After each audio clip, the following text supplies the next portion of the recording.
The snow fell sideways in the wind, cutting like tiny knives against her face. Maisie's boots were soaked through, the leather stiff with ice. She adjusted her grip on the swaddled bundle in her arms. Caleb's breathing had gone shallow. His cries hours ago had dwindled to soft whimpers. Now only his tiny hands twitched beneath the threadbare blanket. She had no more places to go. No more wood for fire. No more time. The barn was up ahead, hunkered against the storm like a wounded animal. Its roof sagged in the middle, and smoke trailed thinly from the ranch house nearby. Light flickered behind the frosted window. Someone was home. Maisie tightened the scarf around her ears, kissed her baby brother on the forehead, and pressed forward. She didn't knock at first, just stood there, trembling, like a ghost. The big wooden barn doors loomed tall and black in the twilight, and she was small, nearly invisible beneath them. Then, with every last bit of courage she had left, she raised a mittened fist and pounded hard. Footsteps thudded inside. A heavy latch scraped. The door swung open. A giant stood in the frame, 6.5 feet of man, wrapped in a canvas coat and a brown cowboy hat crusted with ice. His face was lined and rough, beard bristled with snowflakes. His shoulders nearly filled the whole door, his eyes gray, wary fixed on her like a man not used to company. Maisie flinched but didn't back away. "Sir," she said, voice cracking, "please, we need milk. For my baby brother. He's so cold and I swear I'll pay you back one day." For a long, terrible second, the cowboy didn't speak. Then he looked down at the bundle in her arms, at the baby's pale cheeks, the bluish lips. His jaw twitched. He muttered something under his breath and stepped aside. "Get in." Close the door. Maisie stepped inside the barn, numb from more than the cold. The man knelt beside one of the Jersey cows in the far stall. He moved slow and sure, like someone who'd done this 1,000 times. He filled a tin pail with warm milk, then poured some into a small pot, holding it steady over a coal stove set in the corner. The air slowly warmed. Maisie stood stiff, watching. Her hands shook as she adjusted Caleb's blanket. The man poured the milk into a chipped ceramic mug, then nodded toward the cot by the wall. "Sit down." "Feed him." She obeyed without a word. Caleb's lips found the mug's edge, and the first sip brought color to his face. He let out a tiny sigh. The man stared at them both for a long while, then turned away and grabbed some dry firewood, stoking the stove higher. "What's your name?" he asked finally. "Maisie. Maisie Hargrove." He nodded once, didn't offer his own. "Where's your folks?" She hesitated. "Mama's gone. Died when Caleb was born." He waited. "Daddy left before that. Stepdaddy's no better." Her voice turned sharp. "He kicked us out last week, said we were mouths he didn't need." The man's eyes narrowed. He walked over to the corner, pulled a blanket from a trunk, and handed it to her. "I'm not a charity," he said gruffly. "I know," Maisie whispered. "I swear I'll pay you back one day. I'll clean, I'll cook, I'll—" He held up a hand. "I ain't asking for nothing. Just sit. You look like you're about to fall over." The warmth began to seep in. Caleb fell asleep against her chest, belly full. Maisie's eyelids fluttered. The adrenaline faded, replaced by bone-deep exhaustion. The man noticed. He stood awkwardly by the stove. "You can stay the night," he said. "Out here." "I'll bring another blanket." Maisie looked up. "Thank you, mister." He hesitated, then finally said, "Jonas Ridge." The name hung heavy in the air. She had heard it whispered before. Folks in town called him strange, a widower who didn't talk to anyone. Lived up here with his cattle and his silence. Some said he had a temper. Others said he'd once been a good man, before the war, before the fire. Maisie didn't care. He'd saved Caleb. That was enough. Jonas watched her as she settled into the cot, pulling the new blanket tight around the baby. The snow beat harder against the barn doors, but inside the fire crackled gently. He turned to leave, pausing only to say, "You'll be safe tonight." Maisie opened one eye and whispered again, barely loud enough to hear, "I'll pay you back one day." I promise Jonas didn't respond, but when he reached the cabin that night, he didn't light a lamp. Just sat at the kitchen table in the dark, staring at a picture frame turned face down on the mantel. He hadn't opened the spare room in 2 years. Didn't think he ever would again. But now, for some reason he couldn't explain, he stood up, walked across the creaking floor, and slowly opened that door. Dust hung in the air. A small pair of boots still sat by the bed, and on the shelf above the window, a tiny silver rattle glinted in the moonlight. Jonas Ridge took off his hat, rubbed a calloused hand down his face, and breathed deep. Something in him shifted, and in the barn the baby boy began to cry again. But this time Jonas didn't wait. He pulled on his coat and stepped back out into the cold. The second morning came with no snow, but the cold hadn't let up. A hard frost coated the fence rails, and every blade of grass cracked under a boot heel.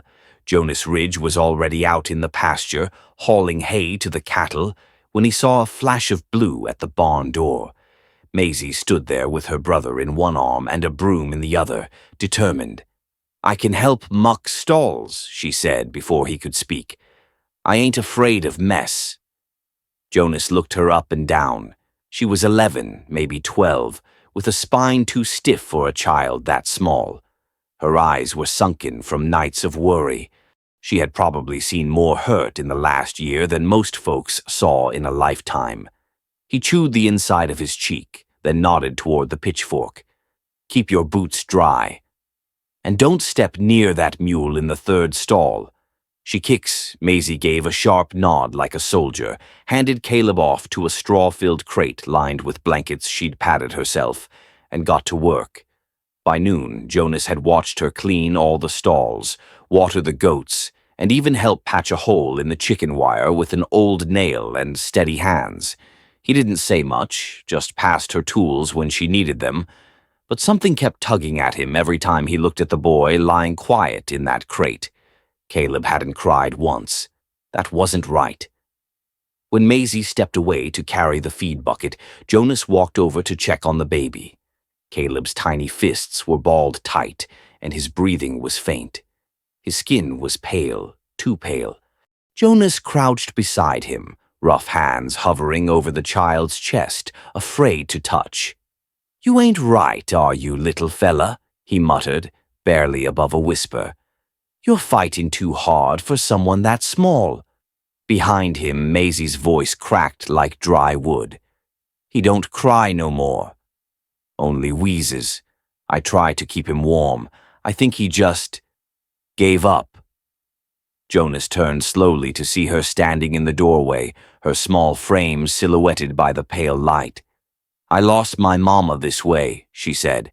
"Started coughing, then one morning she didn't wake up."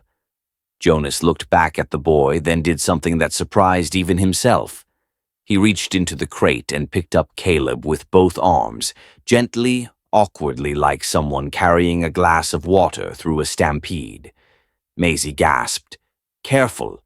His neck. "I got him," Jonas said gruffly. "Go inside, light the stove. I got some honey and whiskey. Might warm him from the inside." They moved fast. Maisie stoked the fire in Jonas's small kitchen while he warmed a mixture of milk, a spoon of honey, and the smallest splash of liquor to open the baby's lungs. He cradled the boy on one knee, supporting his neck with a hand like a saddle fits a horse, secure, steady, meant to bear weight. Maisie sat close, watching his every move. "You ever had kids?" Jonas stared into the fire. "I did." Once she didn't press. Didn't need to. The way he held Caleb told enough story. Caleb sipped the mixture slowly, then coughed, then whimpered. It was the first sound Jonas had heard from him all day. Maisie smiled with wet eyes.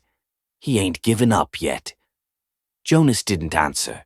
He only pulled the blanket tighter around the boy and rocked gently, like it came from muscle memory buried deep beneath years of silence. They stayed like that until the baby fell asleep. That night, Jonas brought 2 blankets to the barn and laid them over the cot where Maisie slept. She stirred, then sat up straight. "I can sleep on the floor if you need the cot, Mr. Ridge." "You're fine where you are," he said. He turned to leave, but she spoke again. "You're real kind. I know you don't want no thanks, but I still swear I'll pay you back." Somehow Jonas paused in the doorway. "Just take care of your brother," he said. "That's payment enough." But he didn't go back to the cabin right away. Instead, he stood outside the barn beneath the stars, staring up at the wide Texas sky.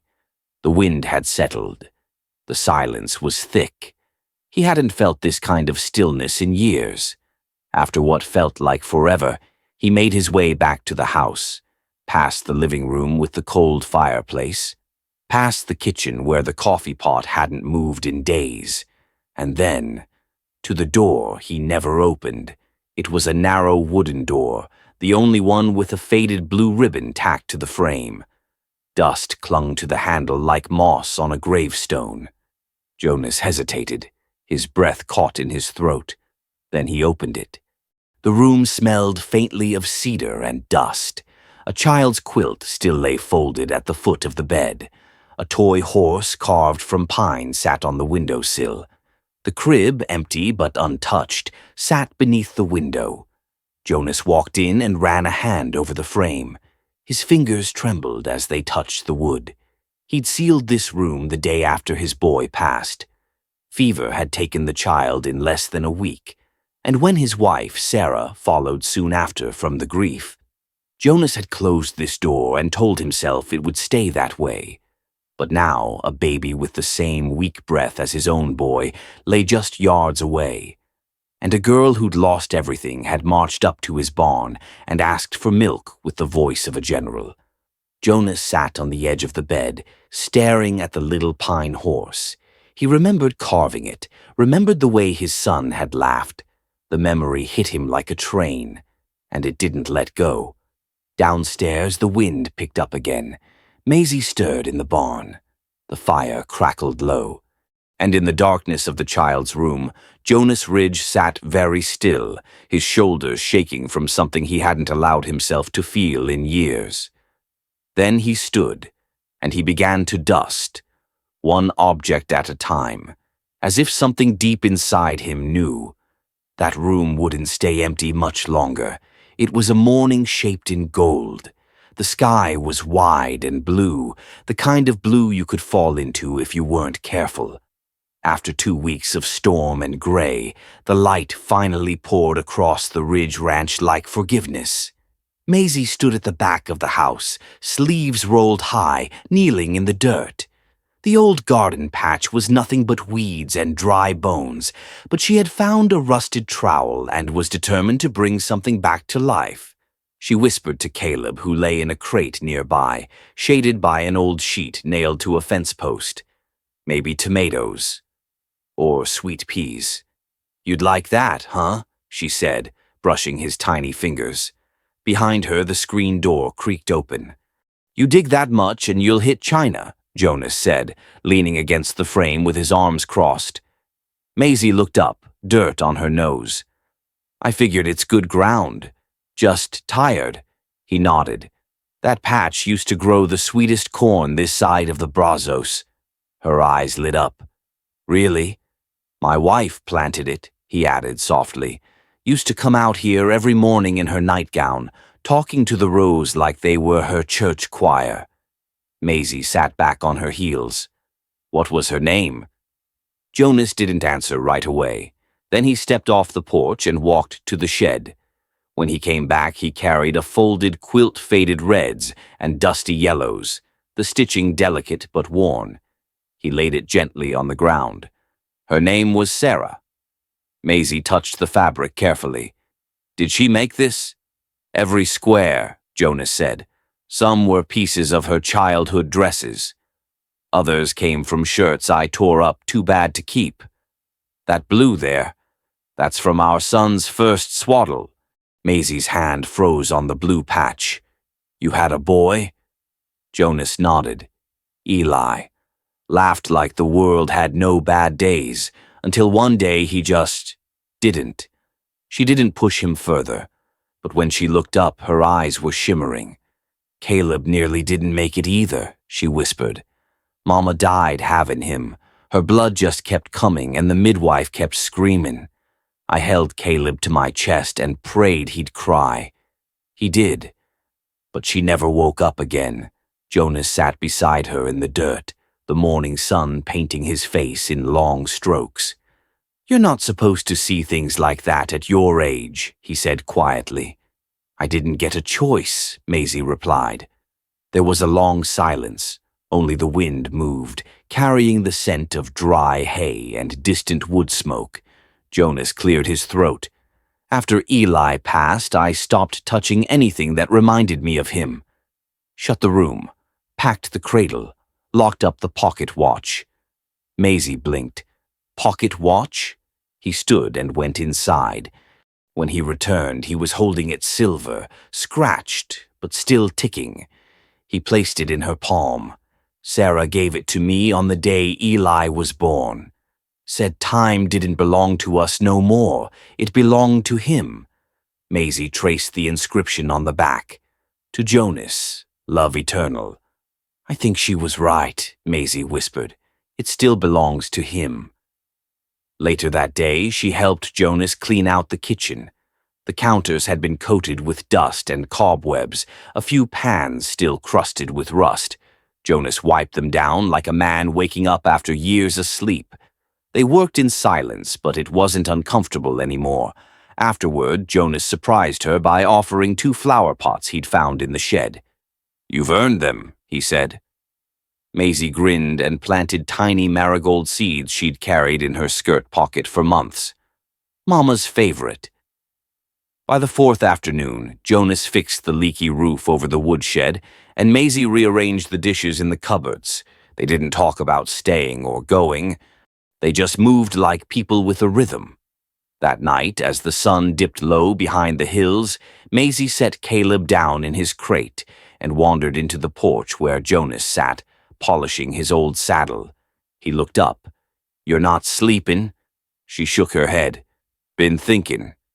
I know this is your place and all, and I know we've already stayed longer than we should.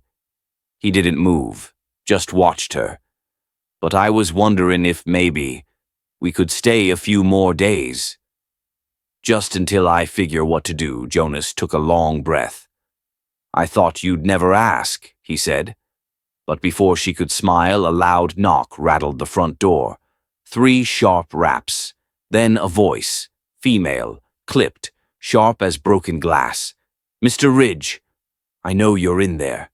We need to talk. Immediately, Maisie froze. Jonas stood slowly, every muscle in his back tightening. He recognized that voice, and nothing good ever followed it. The knock came again, harder this time. Jonas stared at the door, his jaw tight. Maisie stayed frozen on the porch, fingers curled around the frame. Outside, the woman's voice sliced through the quiet like a winter wind. Jonas Ridge, I said we need to speak. He opened the door slowly. There she stood, Mrs. Ruth Connolly, chairwoman of the town's Ladies' Reform League, dressed head to toe in gray wool, with her mouth set like she'd just bitten into lemon rind. Her gloves were spotless, her Bible poked from the crook of her arm like a sheriff's pistol. Jonas stepped out and pulled the door mostly shut behind him, shielding Maisie and Caleb from view. Morning, Ruth, he said evenly. She sniffed. Don't you Ruth me like we're kin. I'm here on official business. He didn't answer. She looked past him toward the barn, then toward the porch swing, still swaying slightly. We've had some concerning whispers around town, she began. A young girl and an infant. No paperwork, no kin. Living under your roof, Jonas folded his arms. What of it?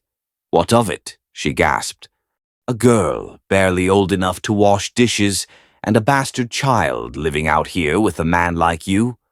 No school enrollment, no doctor, no church attendance, no name on a census. Jonas's voice dropped. His name is Caleb, and that girl is named Maisie. They're both decent, more decent than most I've met in this town. Mrs. Connolly's mouth twitched. Decent doesn't matter if they're illegal, she snapped. According to county record, the child has no documented guardian. That makes him a ward of the state, and as such, I've submitted a request for his relocation to the Lubbock Children's Home. Officials should arrive within the week. Jonas stepped down off the porch. You what? She didn't flinch. You may think yourself a savior, Jonas, but you've already buried one child. You really want to bury another? His hand balled into a fist, but he forced it to unclench. Behind him, the porch creaked. Maisie's voice broke the silence. You're not taking him. Mrs. Connolly turned sharply, startled to see the girl standing there with Caleb in her arms. Her face twisted. Well, that answers that. Harboring them knowingly makes you liable for interference, Jonas. You may want to prepare yourself legally. Jonas's voice was low but steady. You always did have a heart for judging what you don't understand. I have a heart for law and order, she replied. This isn't a charity ranch. If you continue to defy the process, there will be consequences. She turned on her heel and walked to her buggy, her boots crunching over the gravel like a death sentence. Maisie stood on the porch, trembling. When the buggy wheels faded into the wind, Jonas turned to her. We'll figure something out. Her lip quivered. She's gonna take Caleb. I know she is. Jonas walked over and crouched in front of her. She won't. Not if I can help it. Maisie dropped her gaze. You don't have to fight for us. We can leave. I'll find another place. I'll keep him safe. I always do. No, Jonas said. His voice cracked in a way Maisie had never heard before. You're not leaving. Not while I got breath left. Her arms tightened around Caleb, and her shoulders began to shake. I don't want to leave, she whispered. I don't want to leave you. Jonas stood slowly, staring past the horizon where Mrs. Connolly had vanished. She thinks this place is just dirt and cattle, he muttered. But this is our ground now. She can bring papers. She can bring threats. Maisie looked up. What'll we do? He turned toward the barn, already reaching for his coat. We prepare, he said. But as he spoke, a shadow crossed the far ridge. A rider, just a silhouette for now, making his way toward the ranch. Jonas squinted. That wasn't Mrs. Connolly. And it wasn't a county official either. Something colder ran through his spine than any wind. Someone else had heard, and someone else was coming. The town of Grafton hadn't changed in years. The dust still clung to the wooden storefronts like a second skin. The church bell still rang 3 minutes late, and every time Jonas rode down Main Street, heads still turned like someone had kicked open a coffin. He rode slow, hat low over his brow, coat buttoned high. He didn't speak to anyone, didn't look anyone in the eye, just tied his horse outside the law office and stepped inside. The place still smelled of tobacco and old leather. Behind the desk sat Elliot Brandt, the only lawyer Jonas had ever trusted, and barely that. Brandt looked up from his papers. Well, hell, I figured you were either dead or somewhere living like it. I need a favor, Jonas said, shutting the door behind him. Of course you do. Brandt leaned back, watching him. Let me guess. Something to do with that little girl and baby boy you've been housing. Jonas said nothing. Brandt reached into his drawer, pulled out a thin file. I had a feeling you'd come. He slid it across the desk. Jonas opened it slowly. Inside were court records, unsealed complaints, a pending investigation, Harold Ray Bruner. age 42, stepfather to Maisie Hargrove, under review for multiple accusations of child endangerment, neglect, and suspected assault on a minor. 3 prior domestic complaints dismissed for lack of witness cooperation. Jonas stared at the page, his fingers curled around the edges. Brandt tapped the table. He's got friends in the sheriff's office. But one more complaint and that man's looking at time. I don't want Maisie anywhere near him. Neither do I, but technically by bloodline he still holds residual guardianship unless challenged. Jonas lifted his eyes.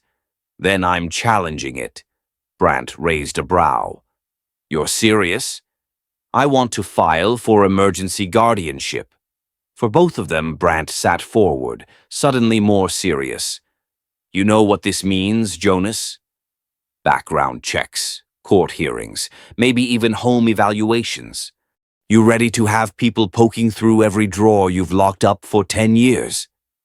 Jonas didn't blink. I don't care. There was a long pause. Then Brandt gave a slow nod. I'll start the paperwork. Jonas stood, but before he left, Brandt reached for another envelope. Thought you might want this too. Jonas opened it. Inside was a worn photograph, a woman in uniform, clear eyes, strong jawline, a medal pinned to her collar. Maisie's mother, Brandt said. Her name was Annalise Hargrove. She served as a medic during the border campaign, got caught in a raid while tending wounded civilians. Died 2 days later from her injuries.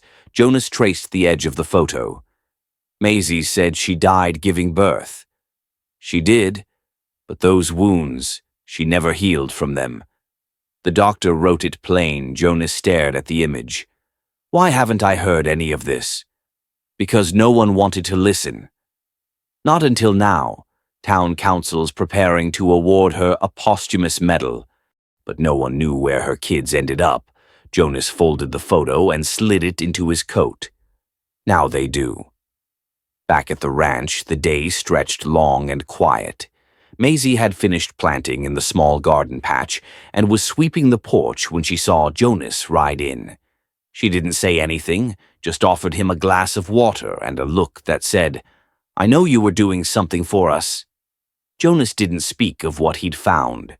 Instead, he slipped the photo into a drawer beneath the stairs. Some truths needed to wait for the right time. That evening, Maisie wandered inside while Jonas was fixing a squeaky hinge on the pantry door. She had something in her hand.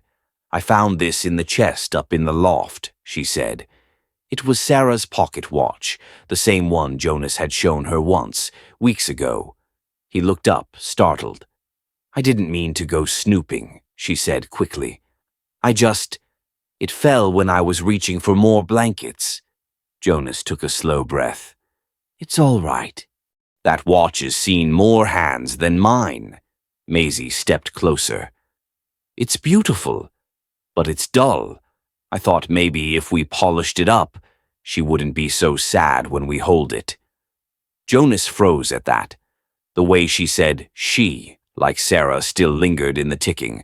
Maisie rubbed the surface with the corner of her skirt. There, she whispered.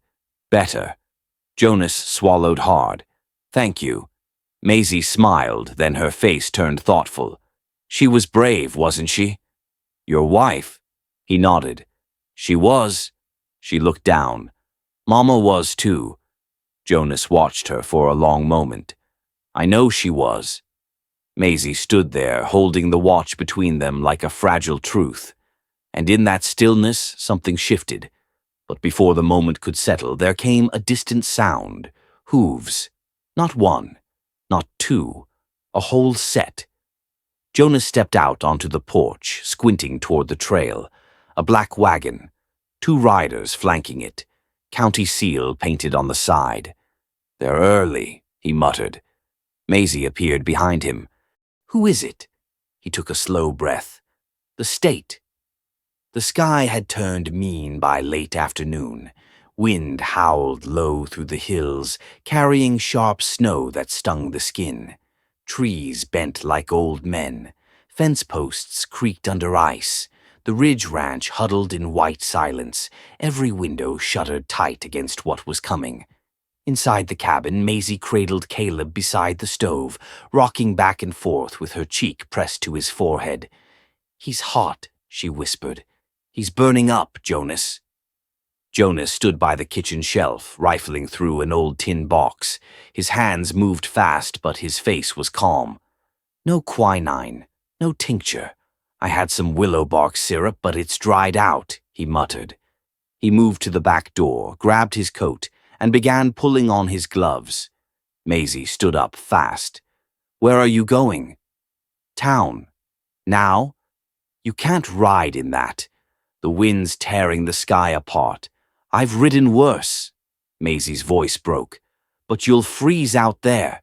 Jonas looked down at Caleb, his skin flushed deep red, his breath coming fast in short, shallow gasps. Then he looked back at Maisie. "I'll be back before sunrise." He stepped out the door into the biting cold, and the wind swallowed him whole. The ride was near blind. Snow came sideways. The trail vanished beneath his horse's hooves. He leaned low, whispering to the gelding with each mile. The storm clawed at him like a desperate thing, but he kept going, heart pounding to a rhythm older than fear. By the time he reached Grafton, his beard was frozen stiff, and his hands barely worked the reins. The town looked deserted. A few lamps burned behind curtains, but no one was out. He banged on the doctor's door till the hinges shook. A light flicked on. A window opened. "Who's there?" came a voice. "Ridge," he croaked. "I need fever tonic." Fast Dr. Willis opened the door in his nightshirt, squinting past the snow. "You ride all the way in this storm just for medicine?" "Baby boy, he's burning up." Willis didn't ask questions after that. He handed Jonas a small bundle 3 glass vials, wrapped tight in a wool sock. Jonas didn't stay long. On the ride back, his fingers stopped feeling halfway through the canyon. Snow clung to his hat, his back, his boots. The sky turned black and the wind screamed like it was trying to rip the world apart. But something stronger than the storm drove him forward.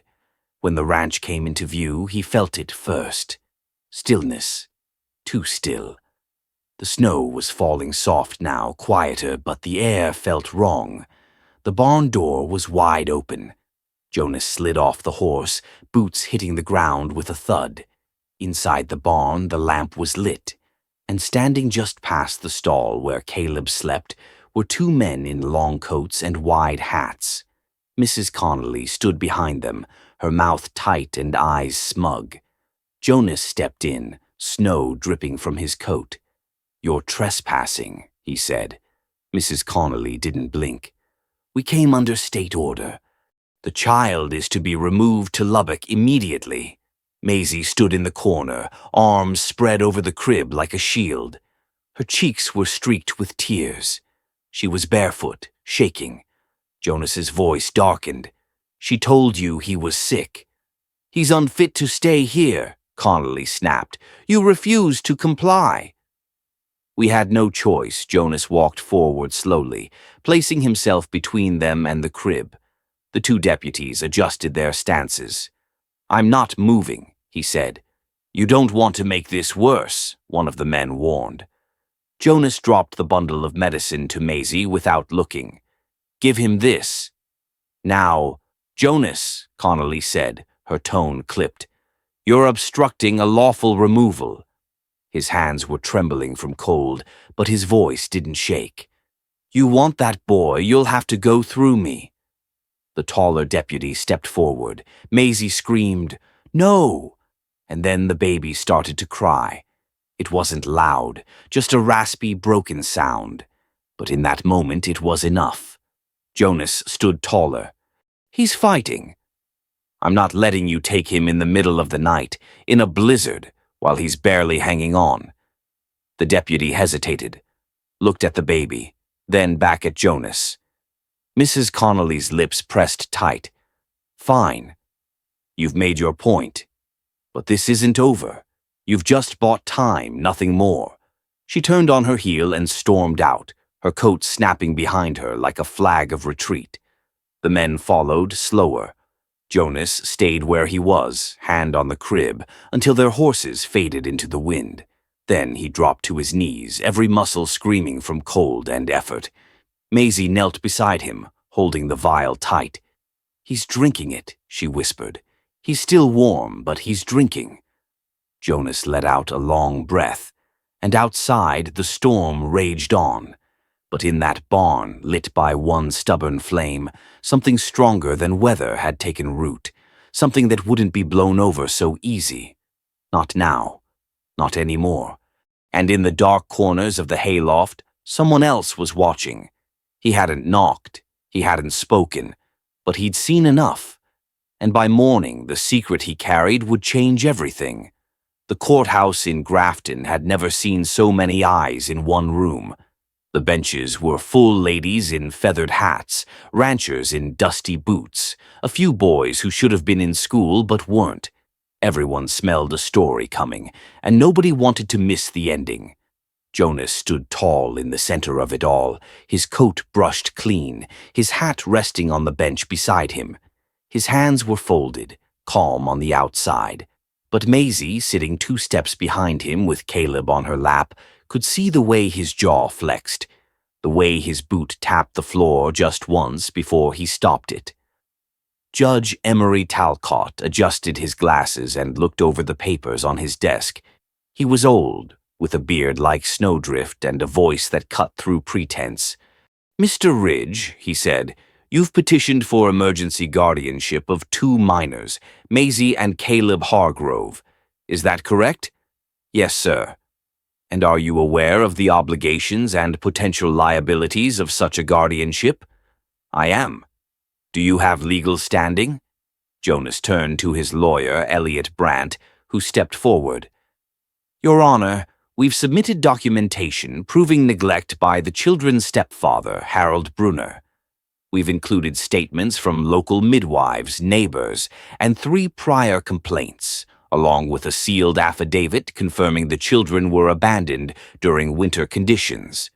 We've also submitted military documentation of their mother, Annalise Hargrove, a decorated Army medic who died from service-related injuries." The judge glanced down at the folder and tapped it twice. "Proceed," he said. Jonas cleared his throat. "Maisie and Caleb came to me with nothing but a quilt and a fever. I didn't go looking for this, Judge, but they showed up on my doorstep, and I haven't slept right since the thought of someone else taking them away." From the crowd, a sharp voice pierced the silence. "That's because guilt will keep a man awake." Every head turned. Mrs. Connolly, dressed in her best Sunday outfit, stepped into the aisle with fire in her eyes. "Your Honor, this man has no business raising children.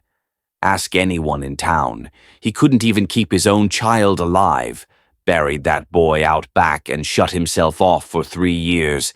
Gasps rippled through the room. Jonas didn't move. He let her talk. "He's unstable," she said, lips curled. "Withdrawn. A man with no church, no wife, no guidance. And now he wants to play house with 2 strays who don't even share his name?" "Enough," Judge Talcott said. "This court doesn't deal in gossip." "It's not gossip," Connolly snapped. "It's warning." Jonas turned slowly, locking eyes with her. "You think I forgot what I lost, Ruth? You think I could ever?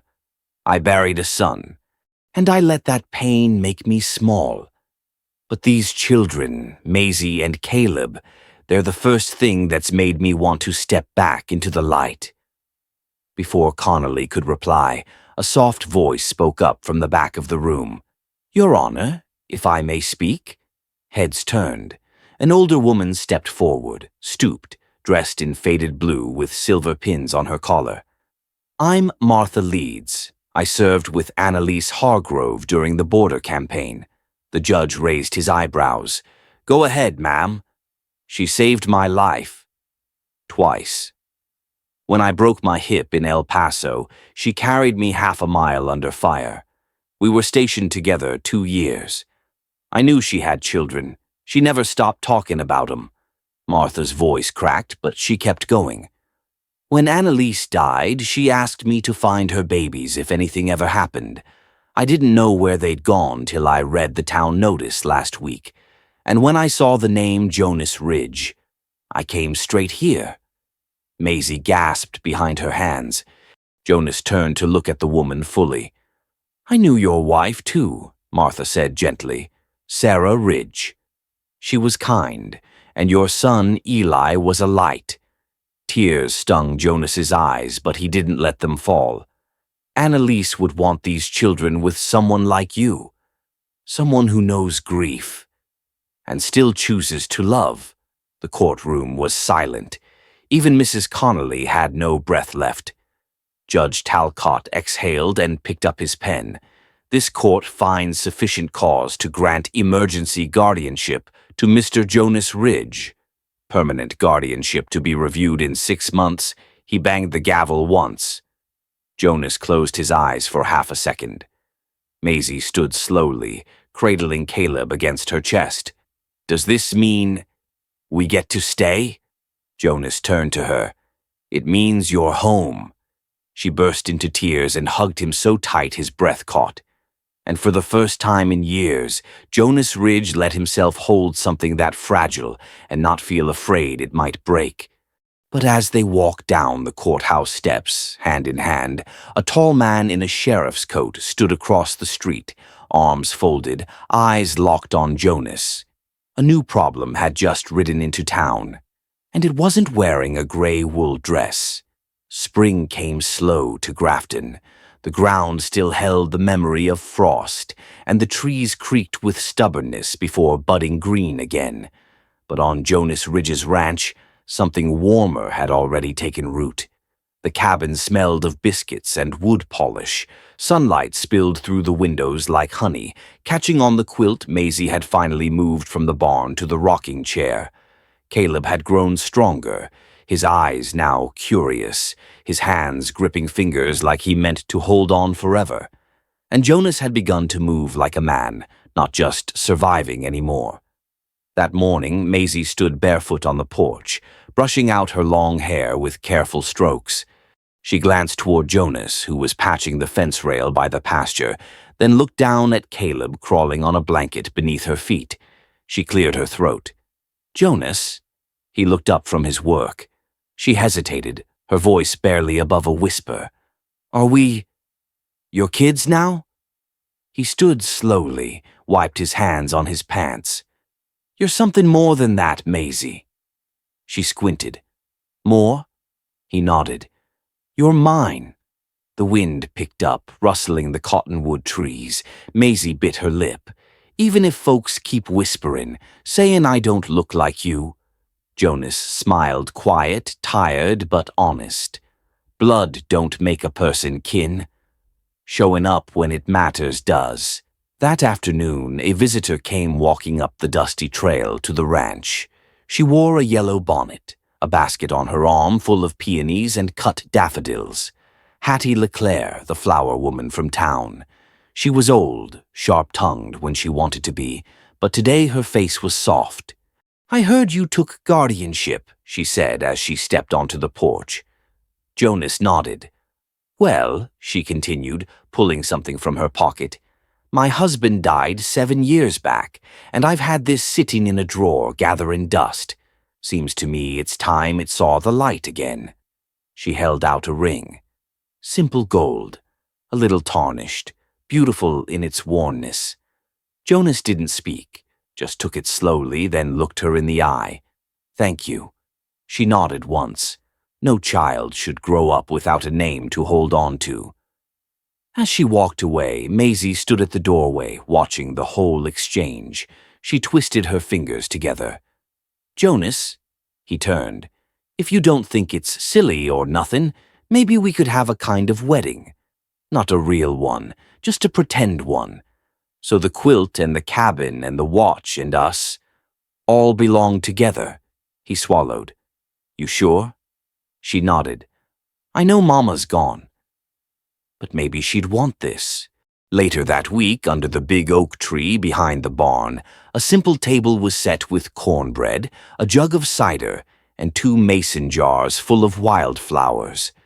Maisie wore the pale blue dress Jonas had gotten her from the general store. Her hair was braided back with a ribbon. Caleb giggled on her hip, a small daisy tucked behind his ear. Jonas wore his best shirt, the collar still a little tight, and stood beside her with the ring tucked in his palm. His hands trembled when he finally opened them. No preacher, no audience, just them. Maisie reached up and gently slipped the ring on his pinky finger. "You don't have to say vows," she whispered. "You already kept them." Jonas cleared his throat, eyes glassy. "But I will anyway," he said. "I promise to make this place a home, to stand up when it's hard, to remember your mama, and to never let go unless you ask me to." Maisie smiled through tears. "Then, I guess, we're married," Caleb gurgled, grabbing at the ring on Jonas's hand. Jonas laughed, and then, without even thinking about it, he reached down and lifted the baby into his arms. Not with hesitation, not with fear, with love, the kind that held steady. He looked at Maisie, then at the cabin behind them, then back toward the horizon where he'd once thought his life had ended. And now here he was, beginning again. But as the sun dropped lower behind the hills, a rider waited just out of sight behind the ridge trail. He had a telegram in his coat pocket, stamped with a federal seal and marked urgent. It was addressed to Jonas Ridge, and it had one line that would soon change everything. "Harold Bruner has escaped custody. Suspect headed west. Armed. Dangerous." The snow had long since melted off the fence posts, leaving behind soft earth and promise. April sunlight rolled slow across the valley, gentle and golden, and the Ridge Ranch, once quiet and forgotten, was now alive with the sounds of hammering, sawing, and laughter. Jonas stood shirt-sleeved by the rebuilt horse stall, sweat glinting along his brow. A beam rested across his broad shoulders as he steadied the new frame. Beside him, 2 young men from the neighboring ranch hammered nails in rhythm. They'd offered to help after hearing what he'd done for the kids. "Hard to believe the old place is waking up," one of them muttered. Jonas nodded. "She's got a heartbeat now." Off in the distance, Maisie knelt in the soil near the porch, planting morning glories with careful hands. Her dress fluttered in the breeze, a pale blue she'd chosen herself, new fabric bought with money Jonas had tucked into her lunch tin like it was a secret. It wasn't frilly or lace-trimmed, but it fit her just right, and the color made her eyes seem almost lit from within. She stood up and dusted her palms off as the school bell rang from town, far enough away that it barely echoed. "You ready?" Jonas asked, setting down his hammer. Maisie glanced down at her shoes, then at Caleb, who sat in the wagon bed playing with pebbles. "I think so," she said, though her voice betrayed nerves. "You're brave," Jonas said. "Not many folks go back to school after walking through what you have." Maisie looked up at him. "I'm not scared of school. I'm scared they'll look at me like Mrs. Connolly used to." Jonas gave a small smile. "She's gone, remember?" And she was. Just 1 week earlier, Mrs. Ruth Connolly had stepped down from her post after a public letter from the town council quietly asked her to take time for spiritual reflection. The replacement was a younger woman named Elena Jacobs, who wore cotton dresses and a soft smile and had once been an orphan herself. Jonas had met her that Sunday at church. She'd shaken his hand and said, "I heard you opened your home." That means something in God's eyes. He wasn't sure he believed in much anymore, but it had felt like a blessing. Now, as Maisie climbed up onto the wagon bench, her satchel packed with fresh notebooks, Jonas handed her a folded lunch, wrapped in clean cloth. "No matter what anyone says," he told her, "you hold your head high. You're Maisie Ridge now. You belong here." She nodded, eyes misty. You're gonna come pick me up later? I wouldn't miss it. He watched the wagon roll off toward town, his heart fuller than he knew what to do with. Back on the ranch, the second cabin was almost finished. A smaller place just off the main house, meant for Maisie when she was older and needed space of her own. He'd started building it with no blueprint, just instinct-like he was making room for more than bodies, for futures. That same afternoon, Jonas stood in the newly swept chapel hall, arms crossed, listening as the young reverend offered him a proposal. "We'd like to bring you in as a counselor," Reverend Tate said. "Some of these orphans don't trust easily. They need someone who's been through fire." Jonas raised a brow. "You think I'm preacher material?" Tate laughed.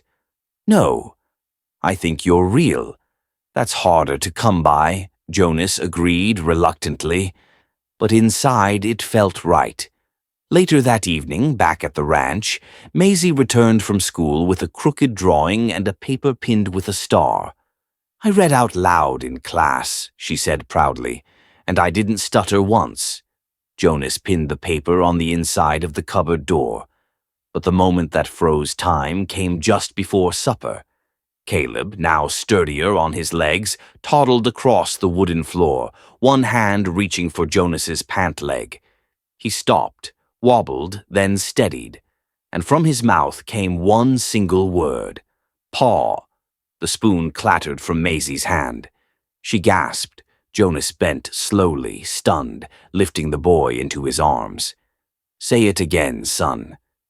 Caleb just laughed and nestled into his chest. Maisie wiped her face with her sleeve, smiling through tears. "Told you he'd say it first."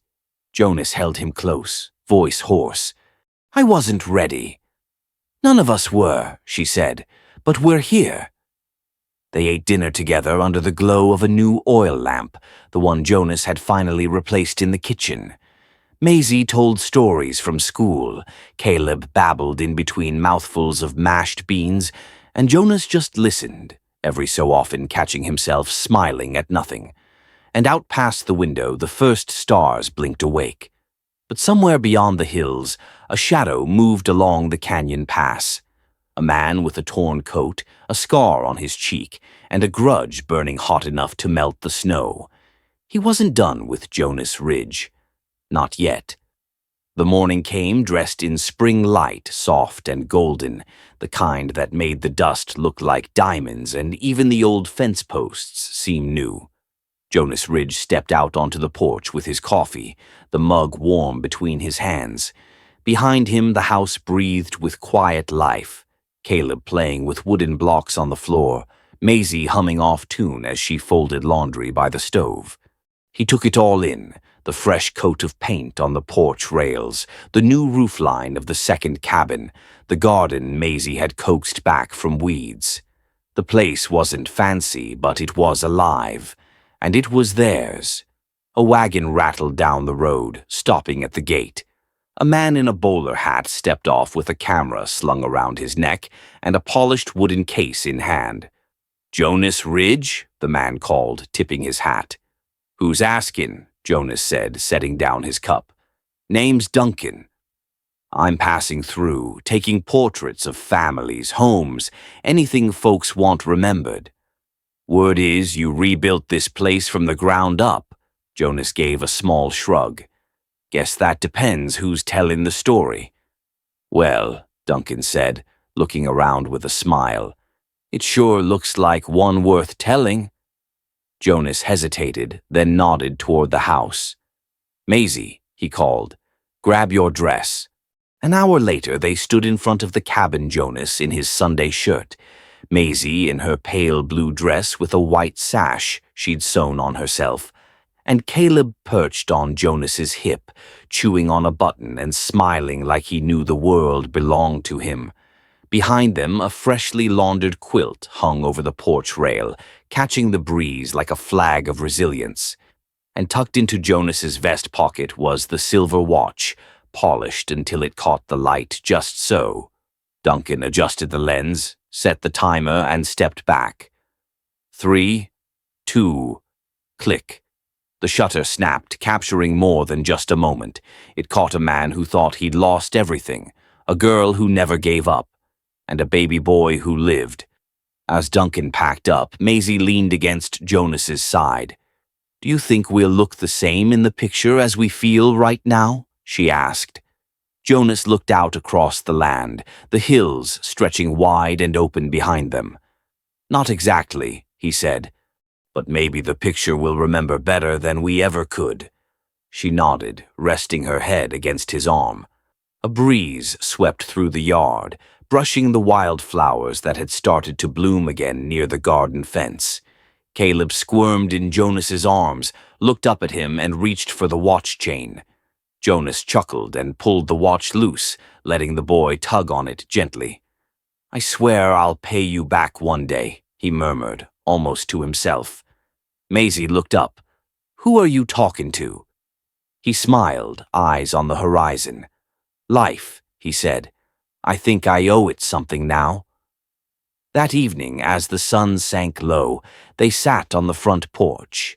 Caleb nestled between them, Maisie brushing dirt from her knees, Jonas slowly rocking in the old chair that once belonged to his father.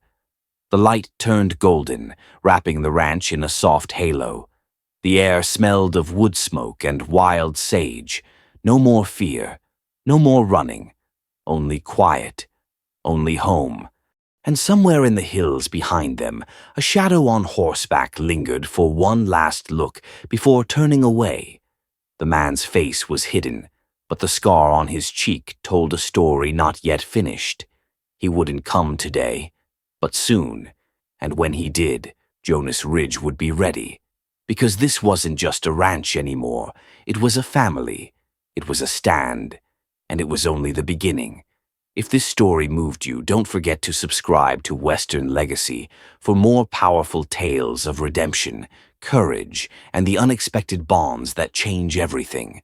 The frontier isn't just a place, it's a promise. And out here, the next story's already riding over the ridge.